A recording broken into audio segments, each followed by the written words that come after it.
Charles Haddon Spurgeon. Doce consolo para santos fracos. Sermão número 6. Um sermão pregado na manhã de domingo, 4 de fevereiro de 1855, pelo reverendo Charles Haddon Spurgeon, na capela New Park Street, Southwark. Não quebrará a cana quebrada, e não apagará o pavio que fumega, até que faça sair o juízo para a vitória. Mateus 12, 20. A fama tagarela sempre ama falar de um homem ou de outro. Alguns há cuja glória ela trombeta e cujo louvor ela exalta acima dos céus. Alguns são os seus favoritos, e seus nomes são gravados em mármore e ouvidos em toda a terra e em todo o clima. A fama não é um juiz imparcial. Ela tem seus favoritos. Alguns homens ela exalta, engrandece e quase deifica. Outros, cujas virtudes são muito maiores e cujos caracteres são mais dignos de louvor, ela passa por alto sem atenção e põe o dedo do silêncio em seus lábios. Vós geralmente encontrareis que aquelas pessoas amadas pela fama são homens feitos de latão ou ferro e moldados em um molde áspero. A fama acaricia César, porque ele governou a terra com uma vara de ferro. A fama ama Lutero, porque ele ousadamente e virilmente desafiou o Papa de Roma e com testa franzida ousou rir dos trovões do Vaticano.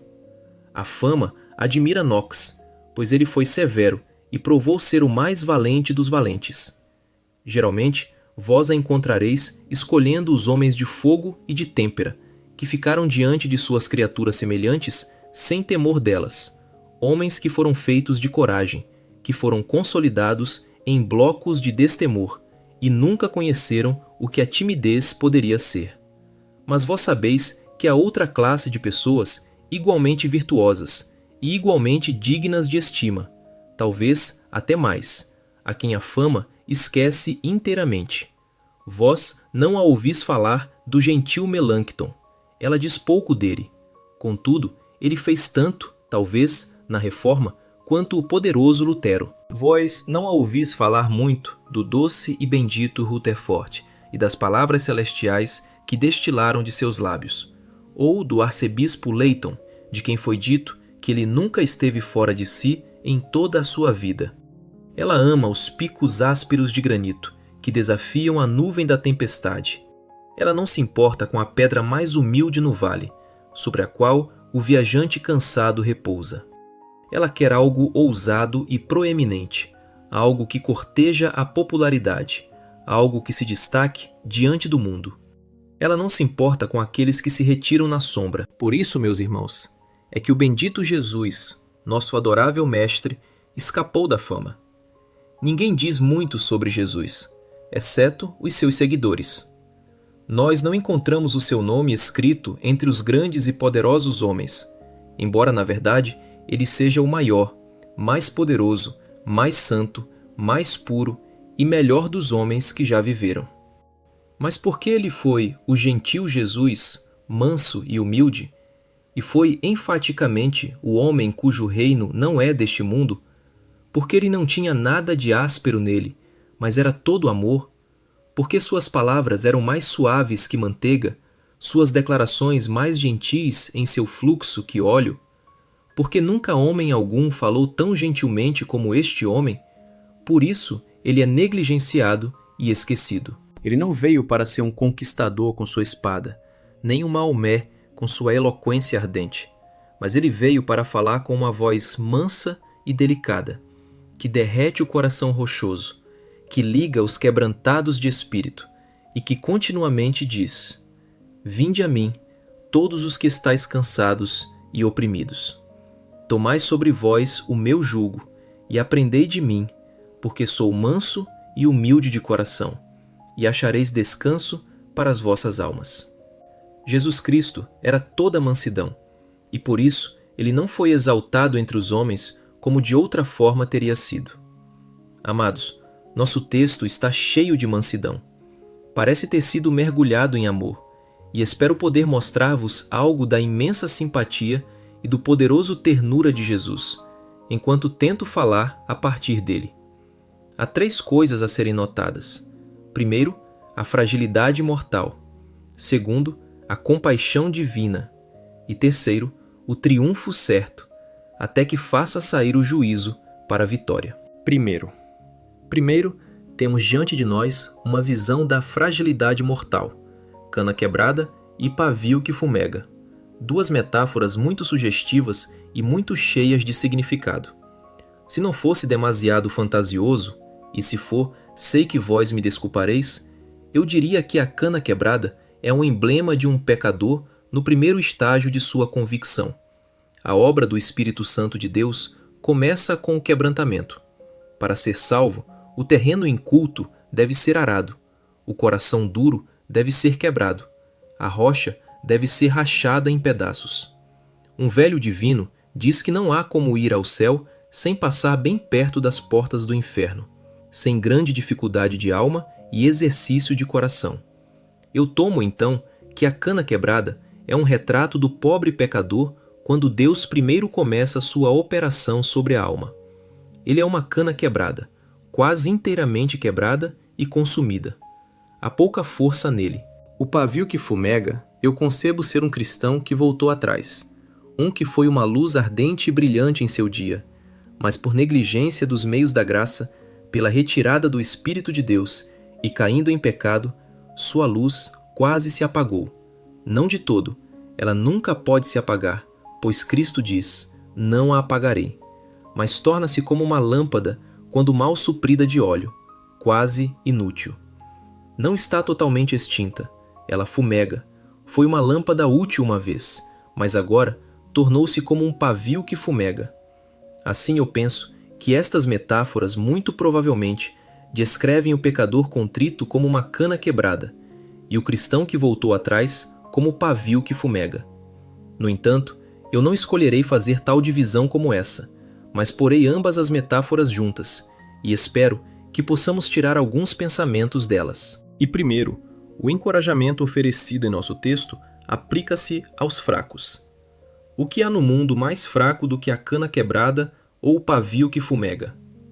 Uma cana que cresce no pântano ou no brejo deixa apenas o pato selvagem pousar sobre ela e ela se parte. Deixa apenas o pé do homem roçar contra ela e ela é quebrada e partida.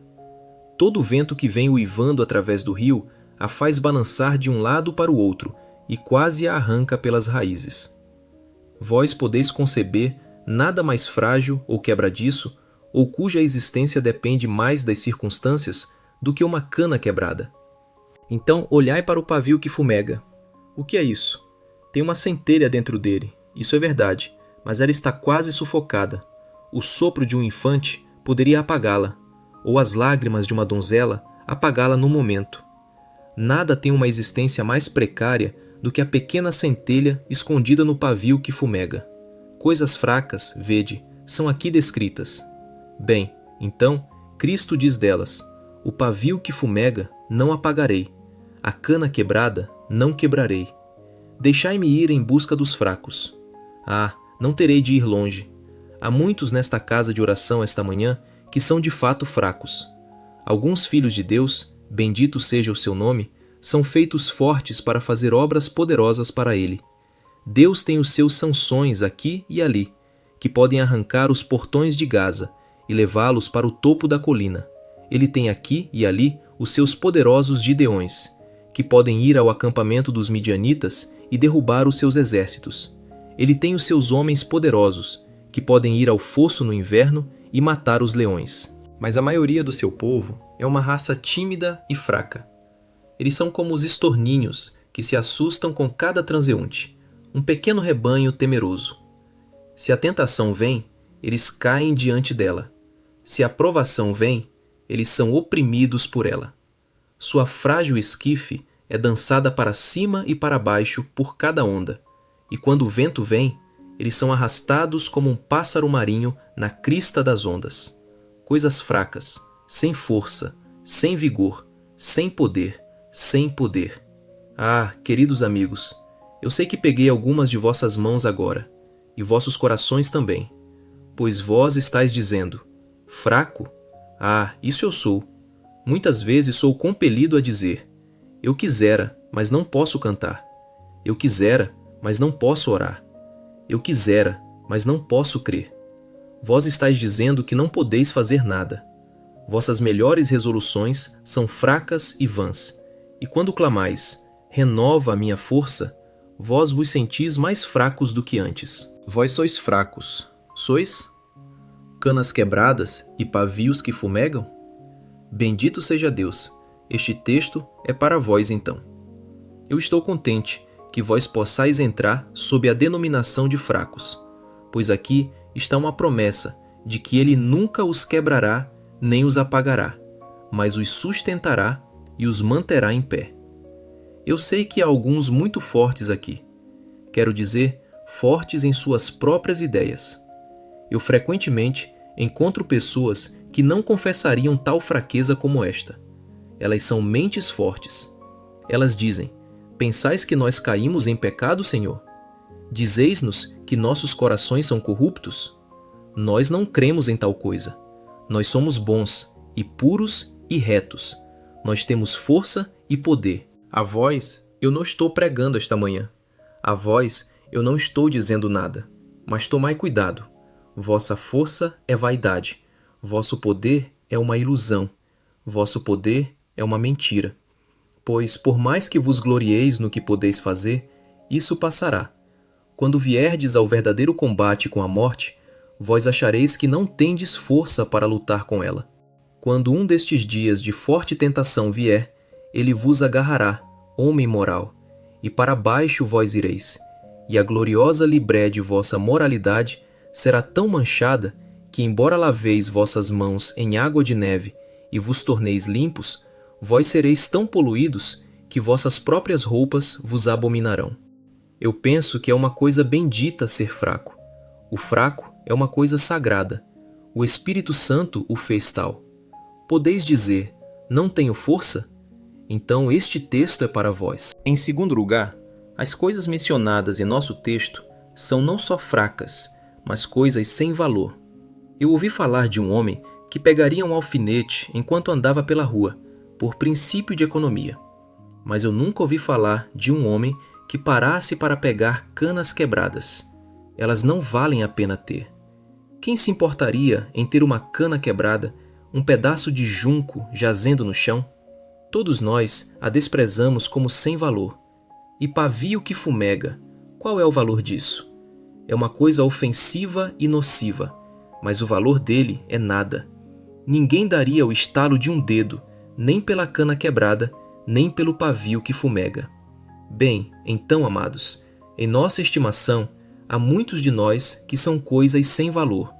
Há alguns aqui que, se pudessem pesar-se nas balanças do santuário e pôr seus próprios corações na balança da consciência, apareceriam como bons para nada, sem valor, inúteis. Houve um tempo em que vós pensáveis ser o melhor povo do mundo.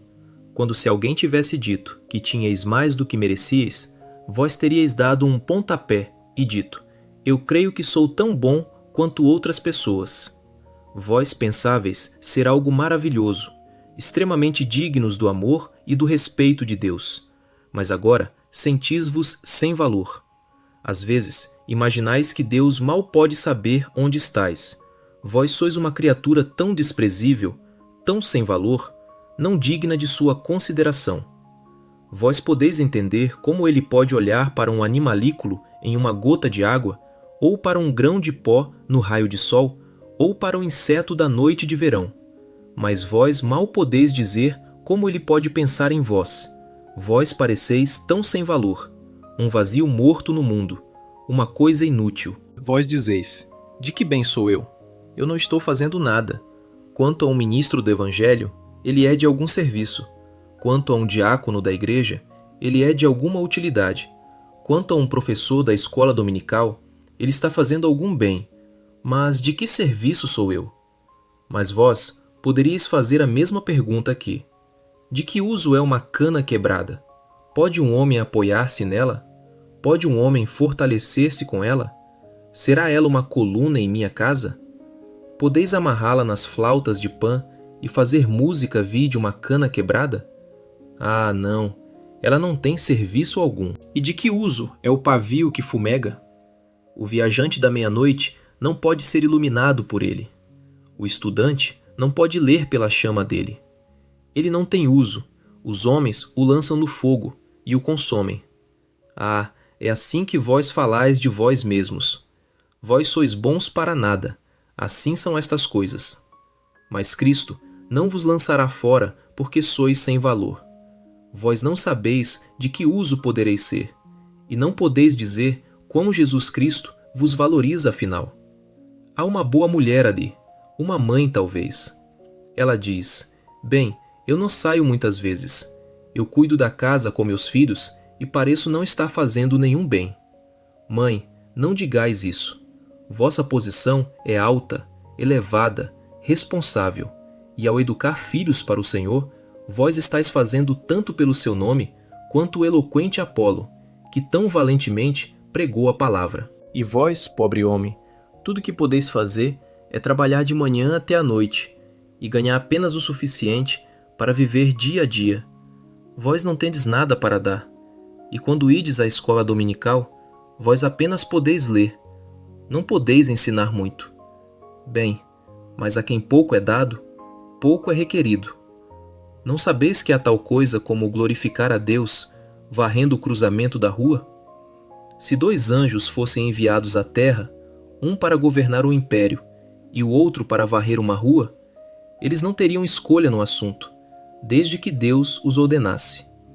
Assim Deus, em sua providência, chamou-vos a trabalhar duro pelo vosso pão diário.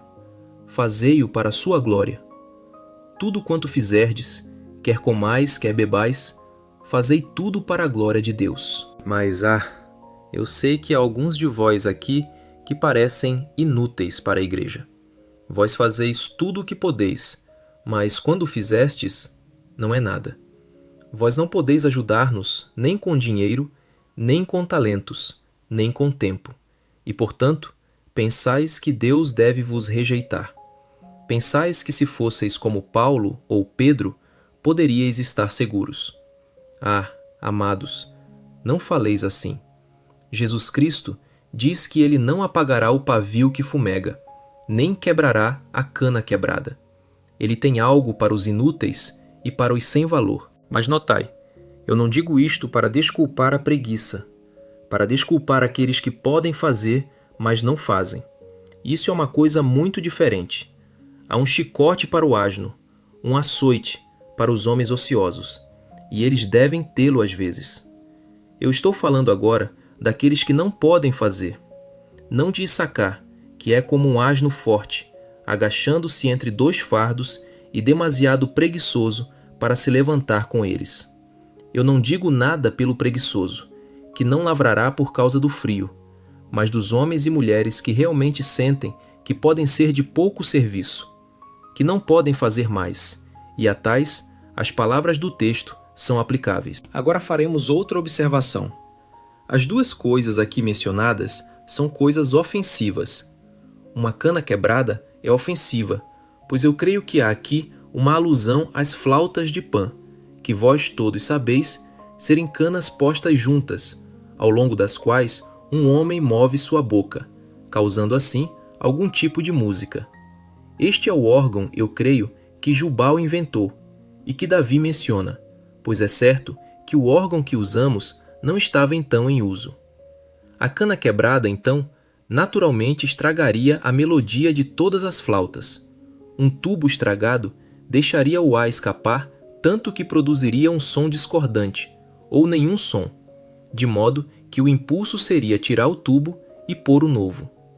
E quanto ao pavio que fumega, a mecha de uma vela ou qualquer coisa desse tipo, eu não preciso informar-vos que a fumaça é ofensiva. Para mim, nenhum odor em todo o mundo é tão abominavelmente ofensivo como o pavio que fumega. Mas alguns dizem: como podeis falar em estilo tão baixo?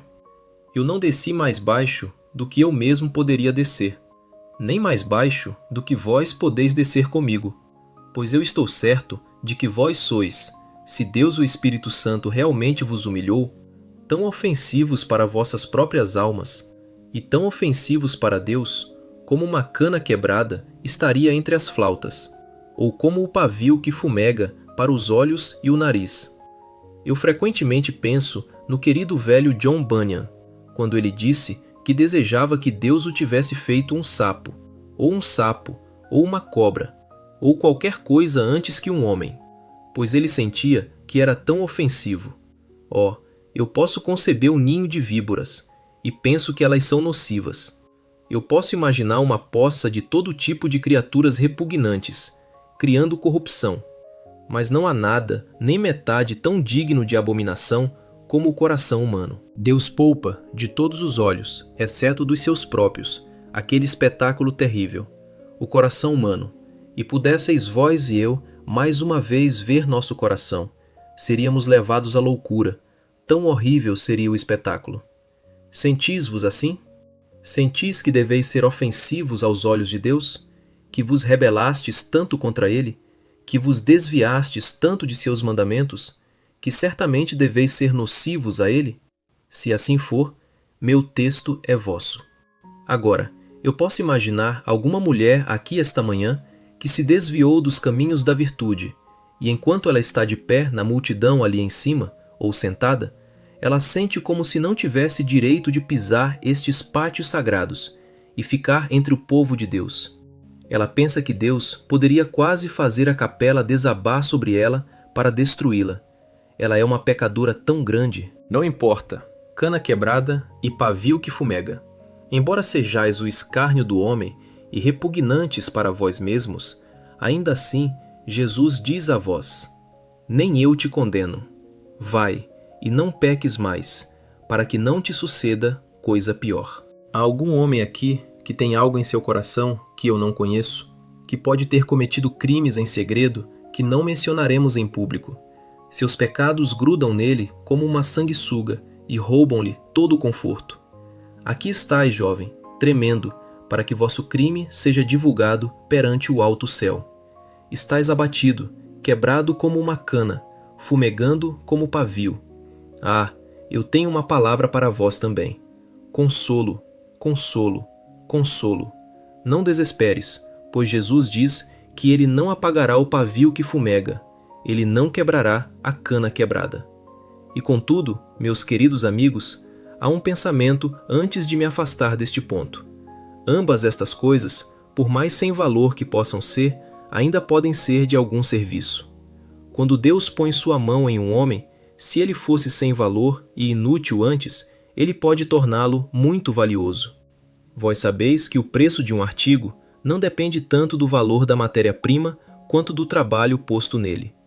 Aqui está uma matéria-prima muito ruim para começar, canas quebradas e pavios que fumegam, mas pelo trabalho divino, ambas estas coisas tornam-se de valor maravilhoso.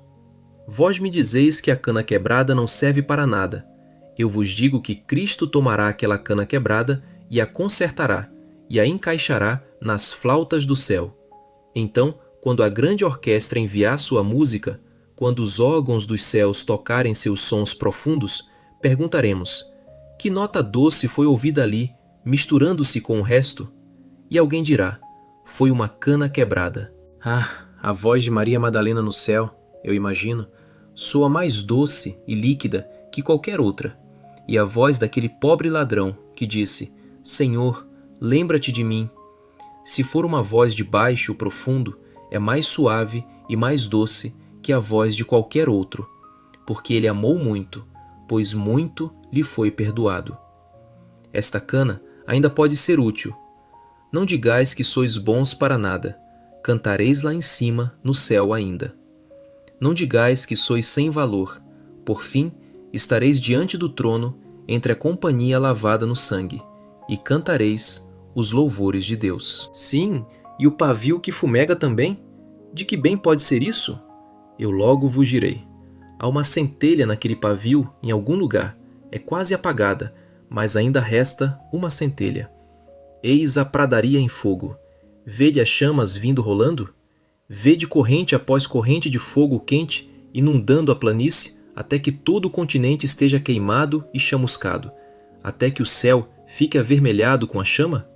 Como foi que aquela massa se incendiou?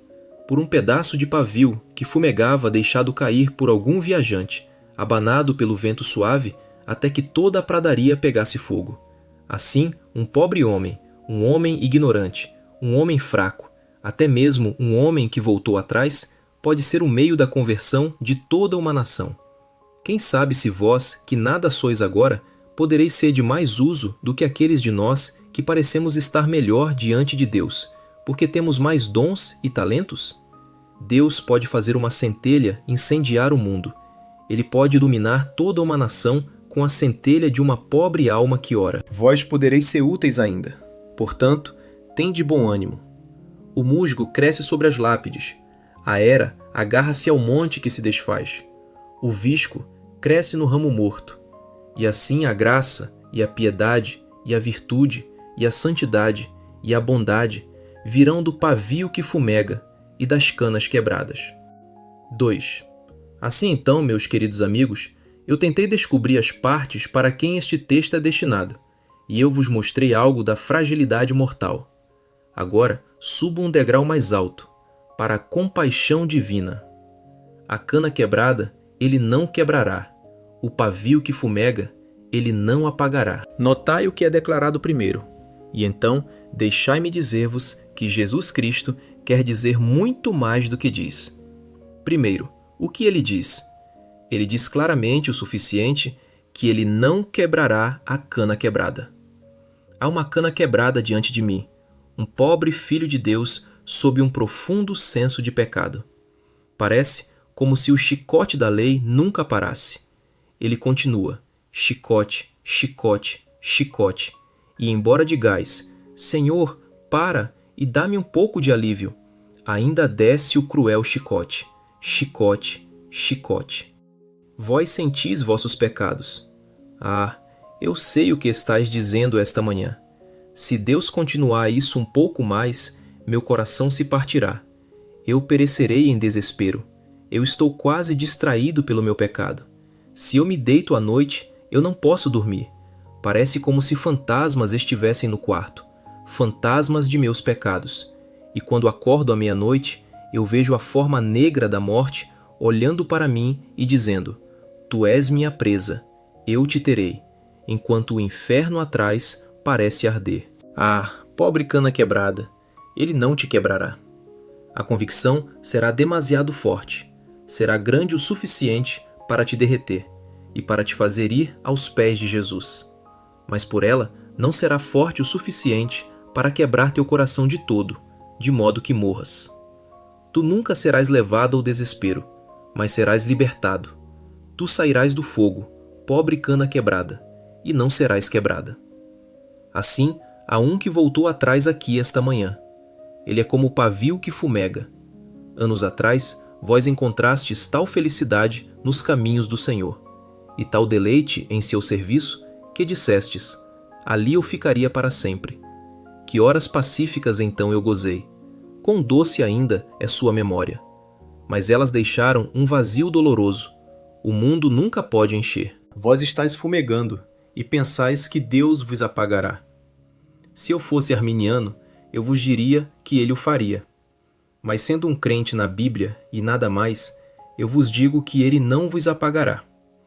Embora estejais fumegando, não morrereis. Qualquer que tenha sido vosso crime, o Senhor diz: voltai, filhos rebeldes dos homens, pois eu terei misericórdia de vós. Ele não vos rejeitará, pobre Efraim, somente voltai a ele. Ele não vos desprezará. Embora vos tenhais mergulhado no lamaçal e na sujeira, embora estejais cobertos da cabeça aos pés de imundície. Volta, pobre pródigo, volta, volta, teu pai te chama. Escuta, pobre que voltaste atrás. Vem imediatamente àquele cujos braços estão prontos para te receber. Ele diz que não apagará, ele não quebrará. Mas há mais sob a cobertura do que vemos à primeira vista. Quando Jesus diz que não quebrará, ele quer dizer mais do que isso. Ele quer dizer: eu tomarei aquela pobre cana quebrada, eu a plantarei bem junto aos rios de águas, e, milagre dos milagres, eu a farei crescer em uma árvore cuja folha não murchará.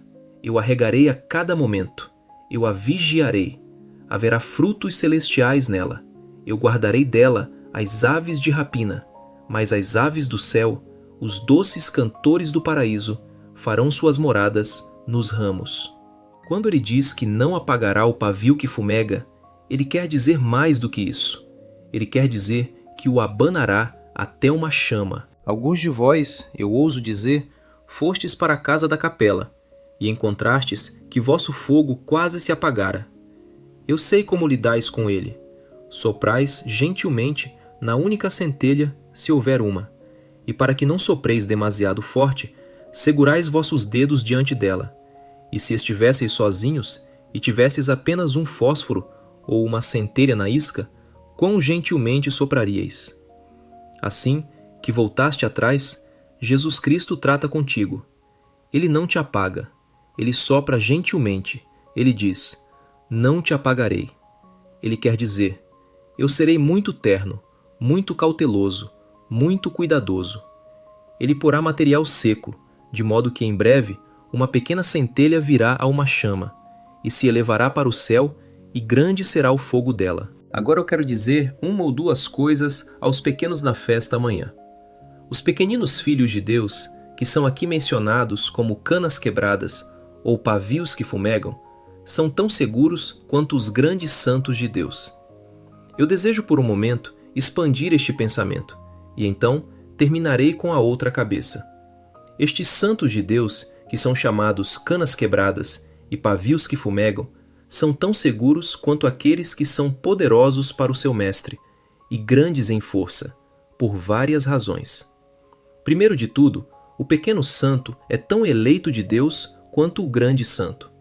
Quando Deus escolheu o seu povo, ele os escolheu todos de uma vez, e todos juntos, e ele elegeu um tanto quanto o outro. Se eu escolho um certo número de coisas, uma pode ser menor que as outras, mas uma é tão escolhida quanto a outra. E assim, a senhora Temendo e a senhorita Desânimo são tão eleitas quanto o grande coração ou o velho pai honesto. Novamente, os pequeninos são redimidos igualmente com os grandes. Os santos fracos custaram a Cristo tanto sofrimento quanto os fortes. O menor filho de Deus não poderia ter sido comprado com menos que o precioso sangue de Jesus. E o maior filho de Deus não lhe custou mais. Paulo não custou mais do que Benjamim. Eu estou certo de que não, pois eu leio na Bíblia que não há diferença. Além disso, quando antigamente eles vinham pagar o seu dinheiro de redenção, cada pessoa trazia um ciclo. O pobre não trará menos, e o rico não trará mais do que apenas um ciclo.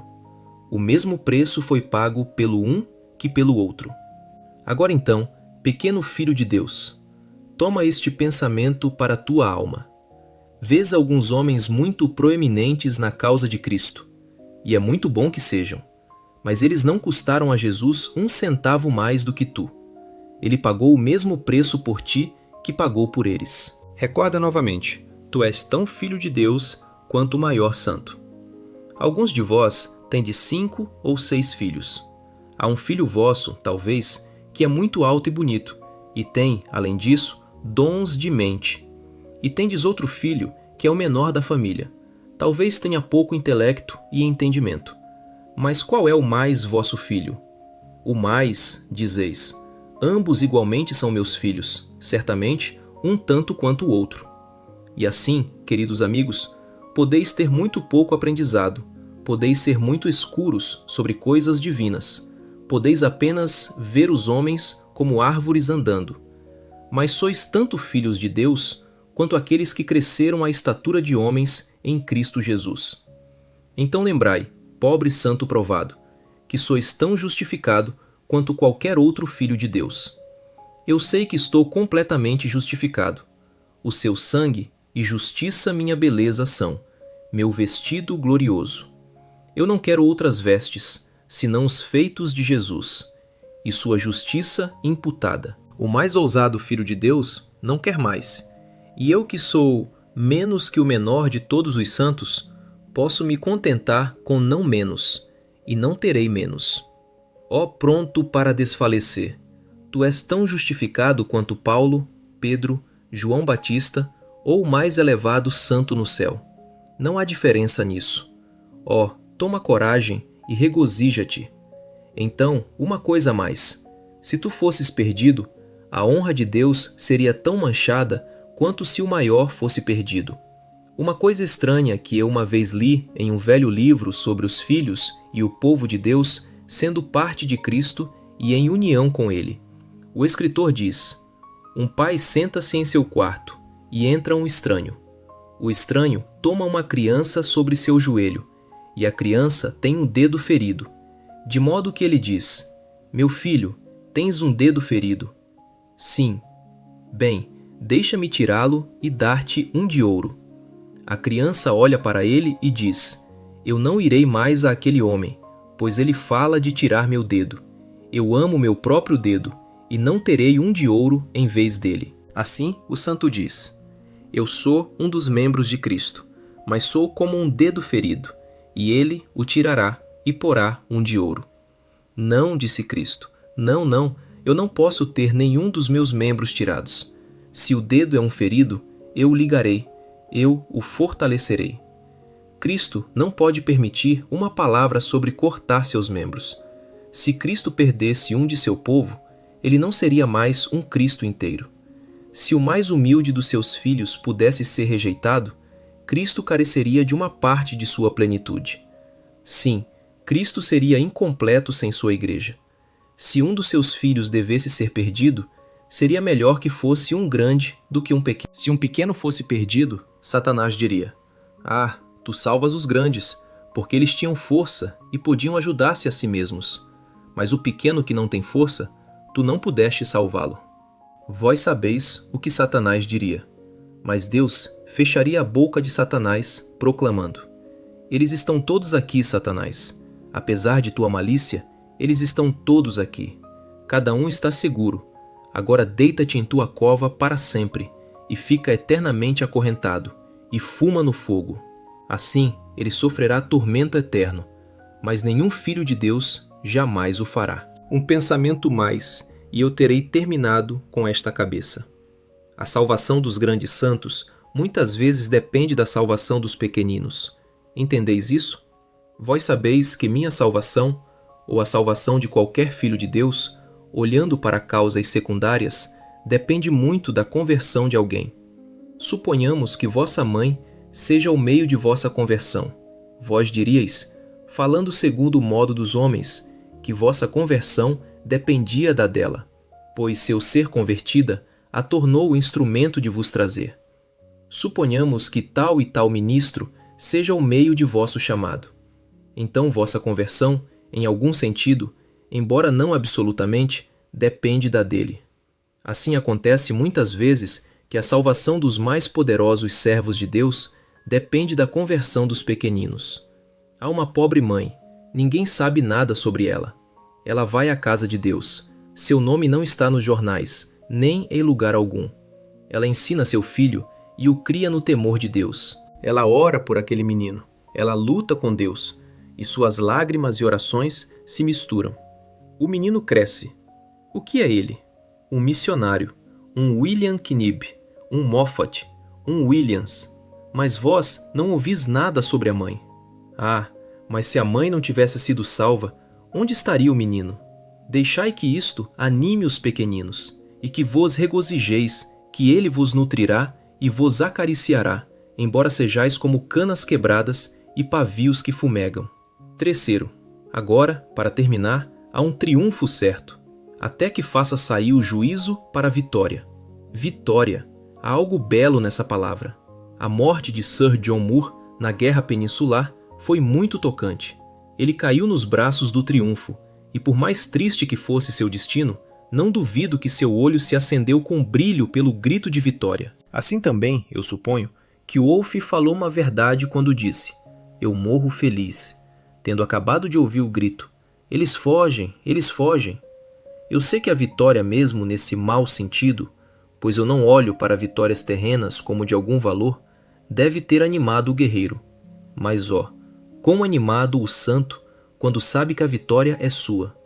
Eu lutarei durante toda a minha vida. mas escreverei: venci em meu escudo. Eu serei mais que vencedor por meio daquele que me amou.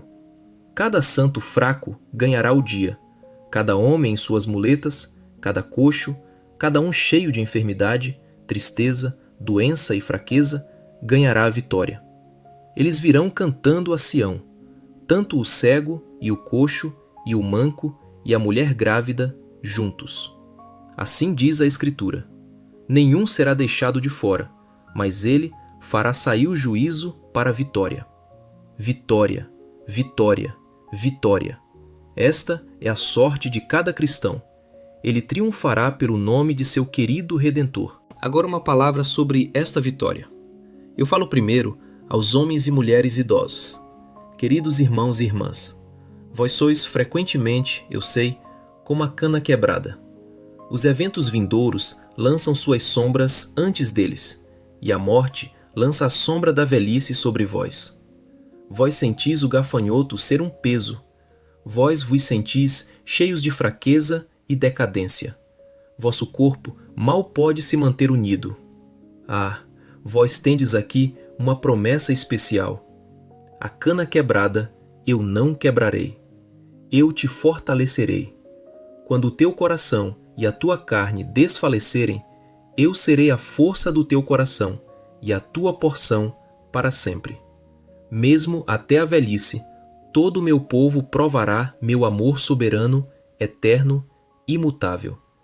E quando cabelos brancos adornarem suas têmporas, como cordeiros, eles ainda serão carregados em meu seio. Cambaleando em vosso cajado, inclinando-vos, fracos, débeis e pálidos, não temais a última hora. Aquela última hora será a vossa melhor. Vosso último dia será uma consumação devotamente desejada. Fracos como sois, Deus temperará a provação à vossa fraqueza. Ele tornará a vossa dor menor, se vossa força for menor. Mas cantareis no céu: vitória, vitória, vitória. Há alguns de nós que poderíamos desejar trocar de lugar convosco, estar tão perto do céu, estar tão perto de casa. Com todas as vossas enfermidades, vossos cabelos brancos são uma coroa de glória para vós, pois estáis perto do fim, assim como no caminho da justiça. Uma palavra convosco, homens de meia idade, lutando na áspera tempestade desta vida. Vós sois frequentemente canas quebradas. Vossa religião está tão sobrecarregada por vossas ocupações mundanas, tão coberta pelo barulho diário dos negócios, que pareceis como pavio que fumega. É o máximo que podeis fazer para servir ao vosso Deus, e não podeis dizer que sois fervorosos no espírito, assim como diligentes nos negócios. Homem de negócios, trabalhando e lutando neste mundo, ele não vos apagará quando fordes como pavio que fumega. Ele não vos quebrará quando fordes como a cana quebrada, mas vos livrará de vossas tribulações. Vós nadareis através do mar da vida, e estareis na feliz praia do céu, e cantareis: vitória, por meio daquele que vos amou. Vós, jovens e donzelas, eu falo convosco e tenho direito de fazê-lo. Vós e eu frequentemente sabemos o que é a cana quebrada, quando a mão de Deus arruína nossas belas esperanças. Estamos cheios de leviandade e teimosia. É somente a vara da aflição que pode tirar a tolice de nós, pois temos muito dela em nós.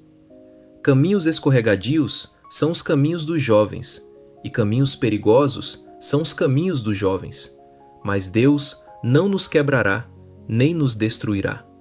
Os homens, por sua excessiva cautela, nos mandam nunca dar um passo, para que não caiamos.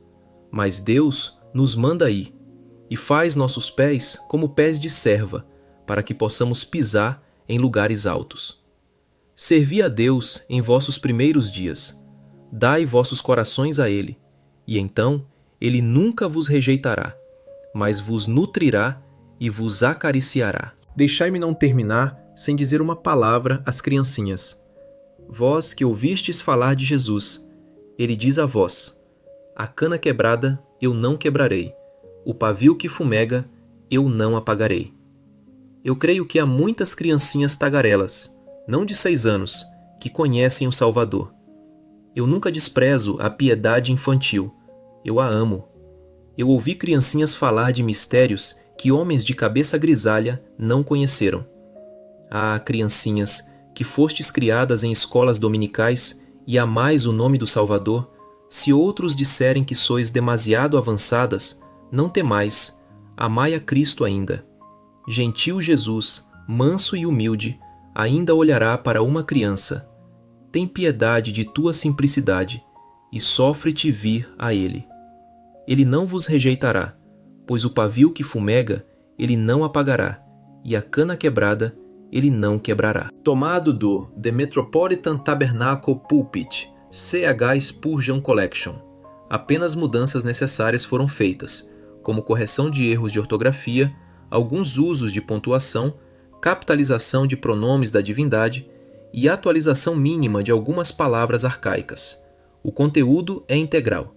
Recursos adicionais baseados na Bíblia estão disponíveis em www.spurgeongems.org.